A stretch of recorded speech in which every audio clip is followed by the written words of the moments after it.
Hey, Asha fans, back for another episode of Behind the Bench, our interview series with Division One head coaches. Today, it's the Horizon Huskies D1 head coach Andrew Lillard. Coach, how are we doing? How was your summer?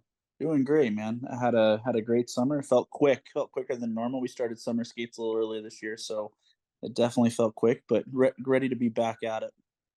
What are the different activities that your players can do during the summer with your team or without to get ready for the season? Yeah, we started summer skates in early July this year. Last year we started towards kind of mid to late July, and then I also hosted like private small group workouts, speed and agility training all year. So we did a lot of that, and then we're getting ready to actually start our team bonding next week as well. So kind of late summer. We wanted it a little earlier, but we didn't get our rosters till late. So doing that next week. I know different programs do different things for team bonding. What does Horizon do for team bonding to bring everybody together? Yeah, this year we're gonna start. I think our inaugural Top Golf. We're gonna make it a little competitive and do it at Top Golf is gonna host us all three teams at the same time. So that should be a blast. We're looking forward to it. Hopefully, no balls go over those nets over there at Top, Yeah, right? right. Yeah, and to be honest with you, we can't thank our sponsors enough.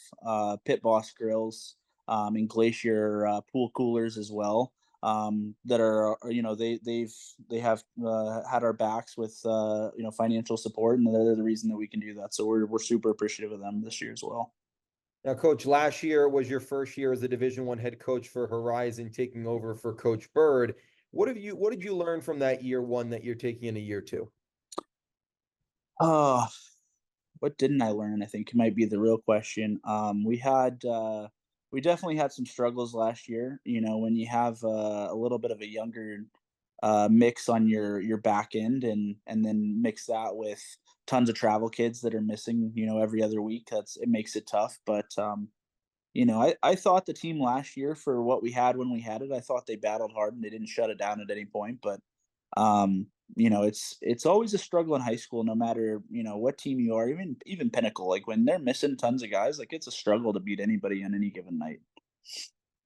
Of course, the travel situation, something that you're always considering, something you're always thinking about throughout each and every game, the 20 game regular season. Let's start with your offense. Starting from last year, you had two players, well, more than two players, but two key players move on through graduation between Spencer Barnes, who was your captain, and Nick Maffeo. What did both of those guys bring to your program as players on and off the ice?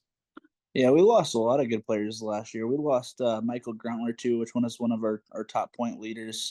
Lost our goalie Roy Moen, and losing Ian Anderson as well. But you look at all five of those guys, all leaders in the locker room, and that's I think where we're gonna miss the most, because the guys that we're replacing them with, like we don't have that same amount of seniors on the D1 roster this year that have that experience that have been playing D1 for multiple years. So that's we're going to miss leadership for sure. I think especially early in the season till guys start to mesh a little bit and gel together. But it's I played actually. Spencer Barnes played pickup with me the other day, so it was good seeing him over the summer. And but yeah, we're gonna miss their leadership for sure. We saw Barnes and Maffeo play on Team Arizona last year that went to the showcase in Texas with one of the teams winning the whole thing, which was really exciting. You talk about your offense. How about defensively? You said you lost Ian Anderson, who was your top minute getter in terms of your defense. Who should we look out for defensively for you guys to step up? Yeah, I think our decor, from top to bottom, I think our decor might actually be better this year. I think that our back end in terms of forwards is going to struggle a little bit. We got a lot of young kids, a lot of kids that played JV last year, so that's going to be quite the step for some of those kids to really step into more serious hockey. But the back end, you guys like Carter Lawley stepping in, who played AAA San Jose Sharks last year and coming back home to Arizona, and we have him on the roster. And Reed Parcher looking for him to take a little bit of a bigger role and step up from where he was last year. Those are two of the guys that are going to lead that back end for us. How about offensively, moving back to the offensive standpoint? You mentioned the players you lost. Who are you really looking forward to offensively in terms of putting the puck in the back of the net for the Huskies this year? Yeah, well, Will Hoffman had a good year last year when he was there and available. And I think that he's going to have another good year, solid year. And I think that having EJ Green, who's a junior, back on the Huskies. He missed last year because he was in AAA, 16U, but having him back, and he's full-time high school player this year, no travel for him. So he's gonna be our captain this year. And we're looking forward to that top line with him and Pesic as well, Orion Pesic, who was a AAA Coyote last year as well. We're looking forward to that line, and that line should be able to compete with just about anybody in the league. When I talk to different coaches, of course, the struggles of travel and having to figure out roster movements and everything. How important or how exciting is it to get those AAA players back for a full year after missing them a year prior?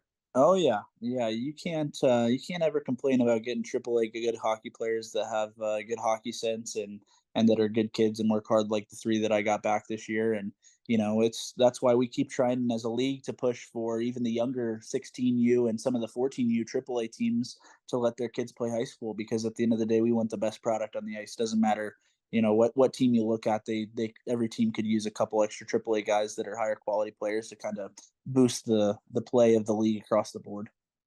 Have you noticed for some of the players that do play travel and high school at the same time, have you noticed that sometimes they play high school and they say this is a lot of fun because they see a lot of their classmates come and stand in the stands. It's a better atmosphere. Have you gotten that kind of Yeah, of course. response? Yeah, of course. High school is, AAA. When you play AAA, it's serious hockey. It's especially when you look at the 18U group. Most of those kids are trying to go play junior or Division 3 or Division 1 college. It's getting to the point where it's becoming a job for you, almost a full time job outside of school. And they can, when they come play high school, they get away from it. It's a little more casual in terms of dress code. They're not wearing a suit to the rink. We did polos and we did a hoodie this year, so it's a little more laid back in that sense. It's fun in the sense that they're playing against some of their own teammates from their AAA team, and if they can get a crowd of 500 in the Coyote side, they're thrilled with it. So yeah, it's good all the way around. It's at the end of the day, no matter what, it's still a game. So it doesn't matter what level you play. If you're not having fun, you shouldn't be playing.